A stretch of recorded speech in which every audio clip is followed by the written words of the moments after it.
evening, everyone. Thank you so much for joining the Westchester Municipal Officers Association this evening for our press conference regarding the Con Edison rate hikes and our opposition to these very untimely rate hikes that lack transparency and can be crippling to so many in our community. We are excited tonight to be here in Briarcliff Manor with our host mayor, Rika Levin. So thank you so much, Rika, for hosting WMOA for this press conference and for our meeting afterwards. I am joined by not only members of the executive committee, but our entire Westchester Municipal officers. We also have a few special guests who are joining us tonight. We have our Assemblywoman, Mary Jane Shimsky, Assemblywoman Dana Levenberg, Assemblyman Chris Burdick, and then representing Senator Shelley Mayer, we have Mary Ann Joyce, and representing our Senate Majority Leader, Andrea Stewart's cousins, we have Greg Totino.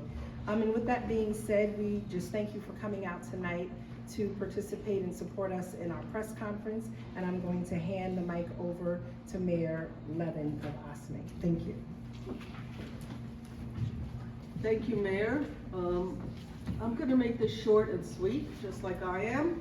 First of all, welcome to the wonderful village of OSME. It's important to know that the village itself has over 30,000 people, from the children of robber barons to the newest Americans in our community. All socioeconomic level. It's been like this for many, many years. We are amazingly proud of it. It's important to note that as we speak to our constituents of over 30,000, but all the mayors here and the supervisors and municipal employees that work on our behalf of over 1 million people are, I would say, if I may speak on behalf of all of us, angry, infuriated, and sick and tired of companies like our utility that function as an uncaring, unsympathetic monopoly that controls the essential needs of all of our people. Because without electricity, it doesn't matter what the price of milk is, you can't keep it cold to feed your children. And so I encourage everyone to speak to Con Ed as customers, and I am nothing less than proud of all of you that have put this together for the municipalities, that we have our own seat at the table. I wish good luck to the county as well, but for us, that we fight for the rights of over 1 million people that we all represent. Thank you. Thank you.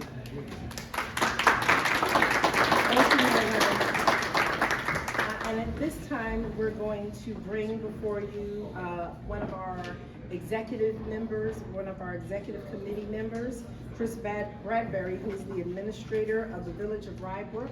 And I have to say thank you so much publicly to Chris, because Chris is the one who kind of really pulled the issue together, asked the municipalities, the municipalities to come together and to adopt resolutions in support of this opposition and help us to come to the table as one body to really fight this. None of our communities on their own have the capacity to fight Con Edison. I mean, it's a giant.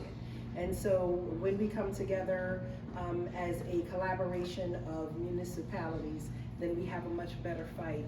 And so thank you so much, Chris, for organizing this. And with that, I'm going to hand it over to Chris.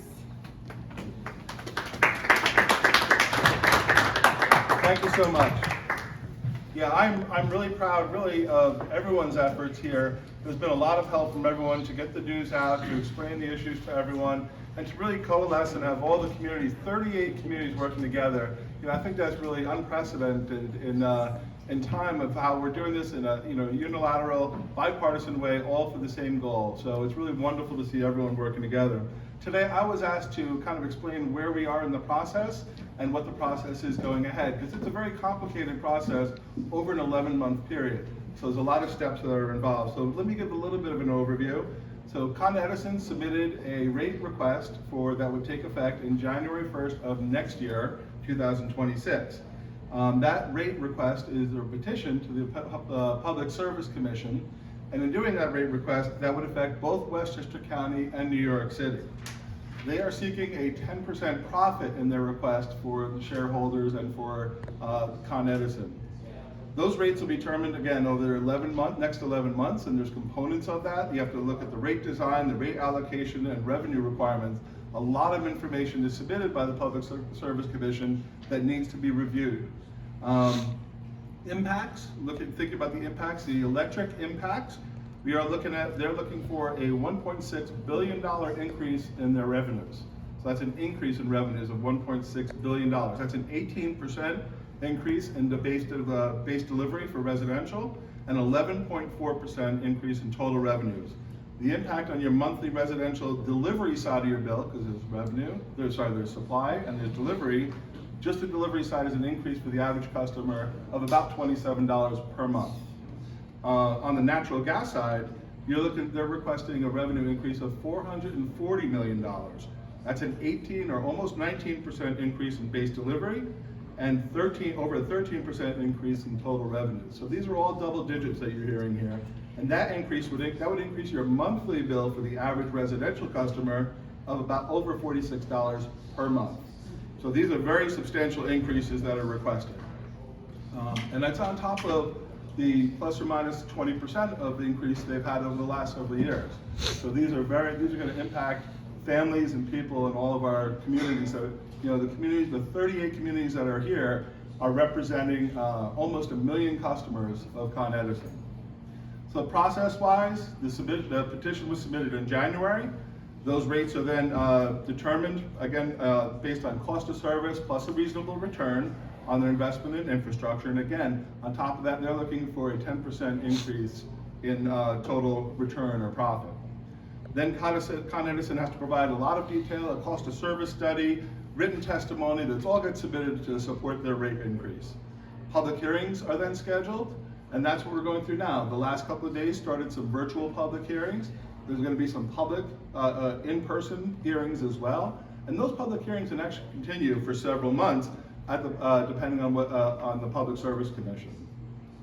After that, the impacted groups are eligible. You're eligible to become party. So you can start doing that now. And right now, this group here of 38 municipalities are now party to the Con Ed case. What that means is we get a seat at the table to look at the data, submit testimony, to have a seat at the table for any settlement discussions, which often does occur. And right now, even though you'll see a listing of many, many parties, they represent about 26 groups. So right now it's about 26 parties.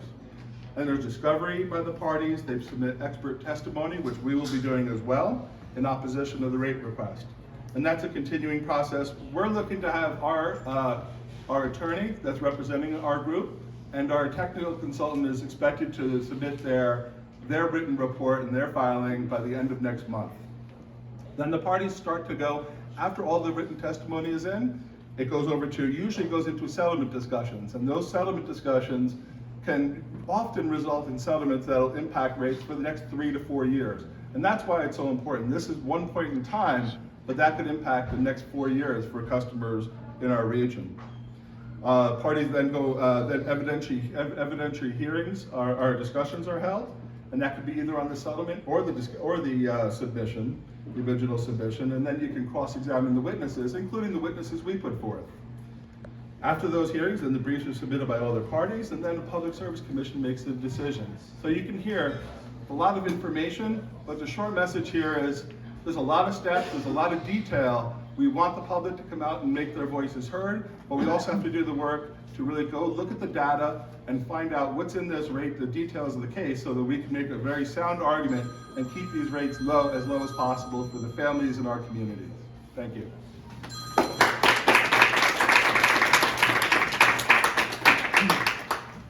So thank you so much, Chris, again, for leading this effort here with WMOA and for our county. And so as Chris laid out, he laid out the different steps that are involved in this. And Rika, thank you so much, because what you said was true. The price of milk and eggs doesn't matter if we don't have a refrigerator that we're able to operate. We cannot have Westchester families choosing between food and health care and child care and transportation and housing costs just to pay their utility bills.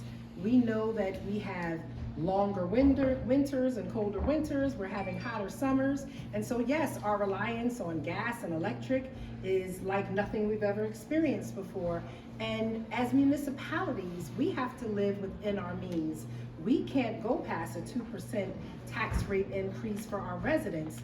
But we're talking about our residents, but also our municipalities. Our municipalities have to pay Con Ed as well, right? And so if our costs go up, we can't pass that on to our residents. Our residents and our businesses will be hit twice. And so it's really critical that we keep Con Edison to living within their means.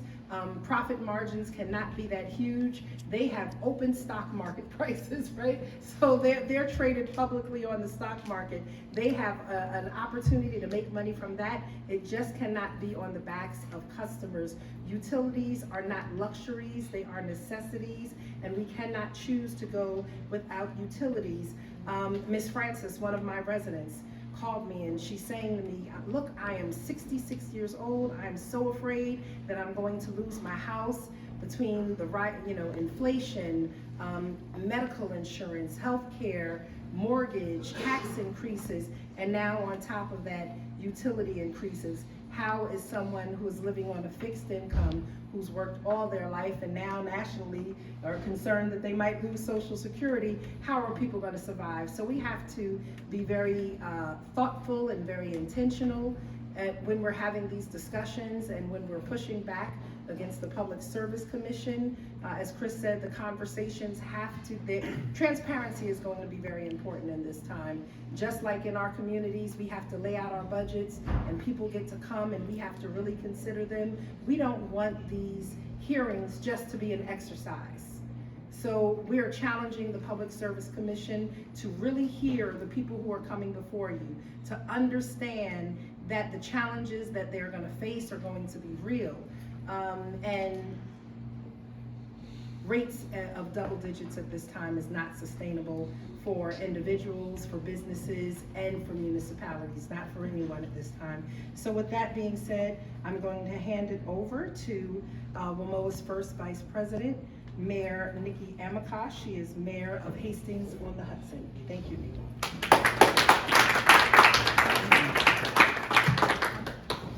Thank you, Mayor Patterson-Howard. What you're seeing here today is an unprecedented coming together of municipalities over something we all care about, which is keeping daily living expenses affordable for our constituents. People should not have to choose between eating, putting food on the table, and paying their electricity bills. That's why we're all here.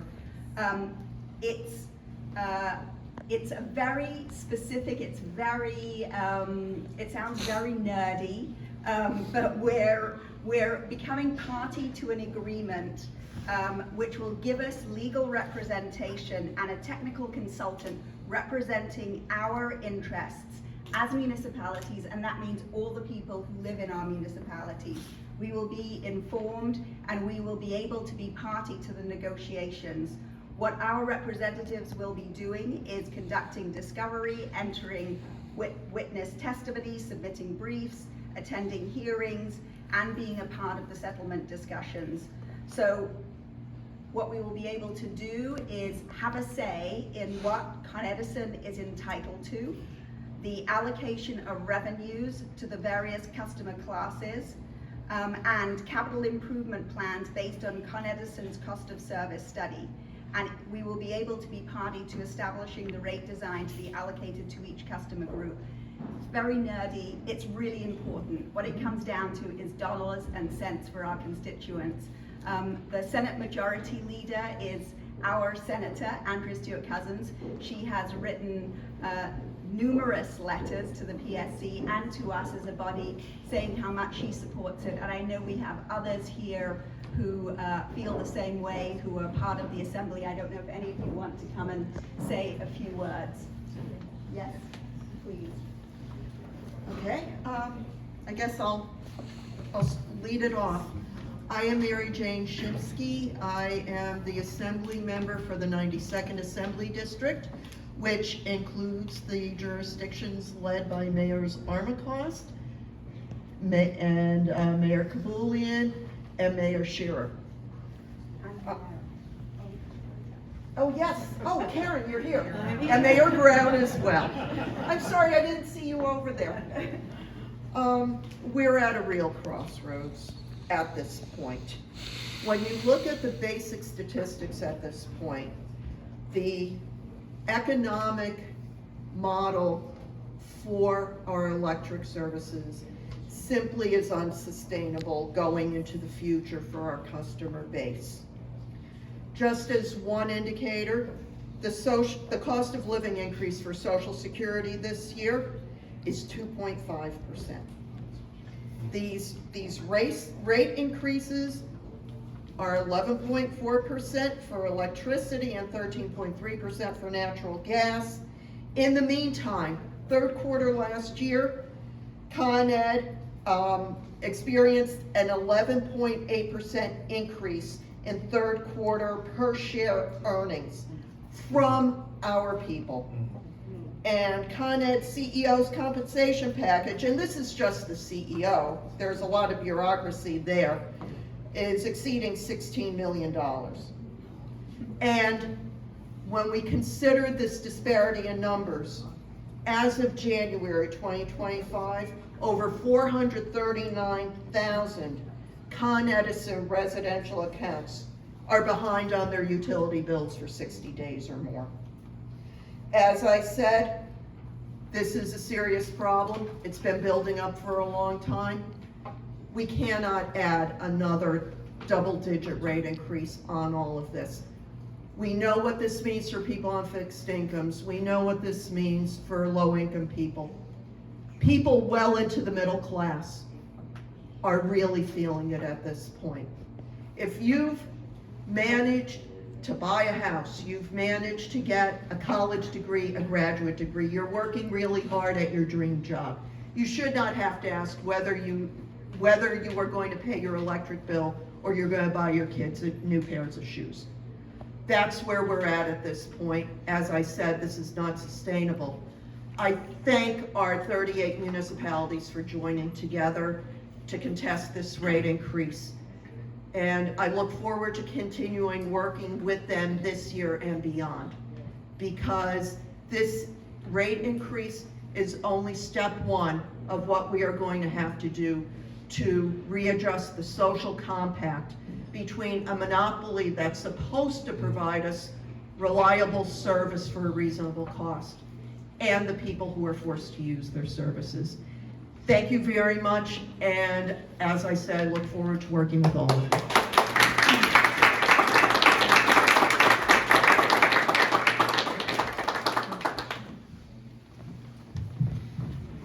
Good evening. I'm Chris Burdick, and I'm Assembly Member representing the 93rd Assembly District in Westchester County. And I'm here in solidarity with WMOA. I am so pleased that WMOA has taken this extremely important step, and we can't underestimate the amount of work that's involved in this. This was a big step for WMOA because it involves a tremendous commitment, money, time, energy, and all of the municipal officials are going to end up having to participate in the process through their representatives. Well, a number of us in the Assembly and in the Legislature have taken a very hard look at this. I'm sure that you've heard very strong statements from our legislative representatives in Albany, including a very strong statement that the Assembly delegation has sent to the Public Service Commission, in which we oppose in its entirety the rate request. We want it to be rejected in its totality. If anything, it should be rolled back. And that is the position that I have. It is the position that's shared by my colleagues in the Westchester Assembly delegation. Now, one of the things that we also took a hard look at, a number of us, and I'm joined here by your representative, Assemblywoman Dana Levenberg, because we each decided to also take the step to become, each of us, an intervener in this case. We had to take a very hard look at this because it is a significant dedication of resources of our staffs in order to do this. But our feeling is that we have an obligation to those whom we represent. And if we really want to have an impact, we have to get under the hood. If we really want to have rate reform, we need to know how this complicated, arcane system is put together. For starters, one of the things that I am doing is I'm carrying in the Assembly a bill that Shelley Mayer is carrying in the Senate that will provide that any compensation that exceeds the compensation to the governor of the state of New York cannot be passed on to the ratepayers. That's outrageous. Those are obscene levels of compensation, absolutely obscene, and they should not be passed on to the ratepayers. So we too are going to be working very closely in collaboration with WMOA and with other parties and interveners in this case, so that we can work together, share what our insights are, what we feel we should be submitted evidence for, what we feel should be matters of testimony and cross-examination, being parties at the settlement discussions and so forth. But I can tell you one thing that we are going to stay steadfast on is to oppose in its entirety the rate request that's been made. Thank you.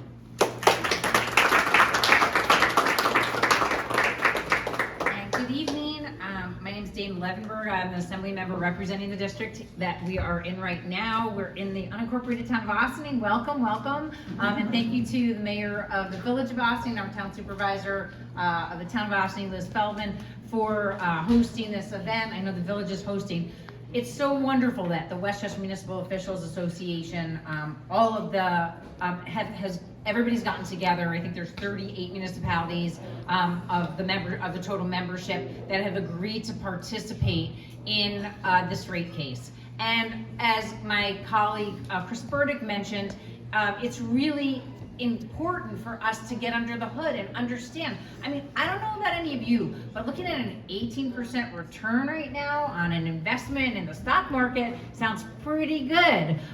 You know, we absolutely count on Con Ed to provide reliable service, gas and electric service, and provide energy to our homes, and we want to make sure that they can continue. But seeing these really ridiculous salaries and increases every single year really pushes us to the point where we just have to say now, we need to get involved. We need to understand how this is happening year over year.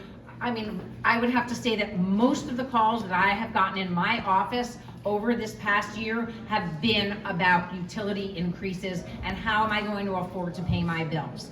And we need to do something about it. So participating as interveners, participating as parties, I'm very grateful. Again, I was a town supervisor here, as was Assemblymember Burdick, and Assemblymember Shimsky was a county legislator. I'm so proud of the county also for jumping in and being a party to this rate case. We need to do everything we can to push back against these rate increases, to say enough is enough.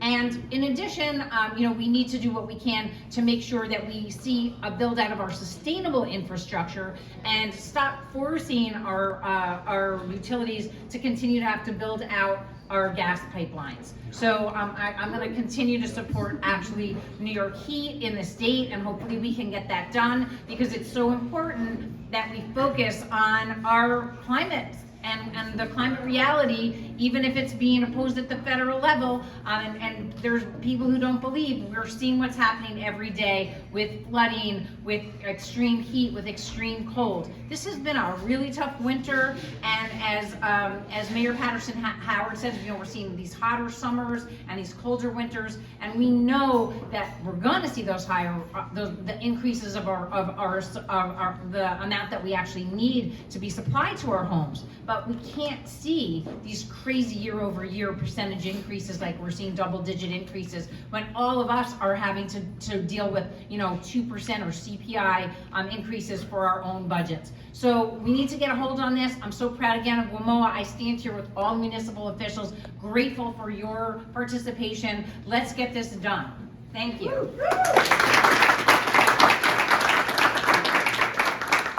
again, just in closing, thank thank you everyone for coming out. As we stated, 38 municipalities standing together, standing strong against unfair, unethical, unjust, and unsustainable rate increases by Con Ed.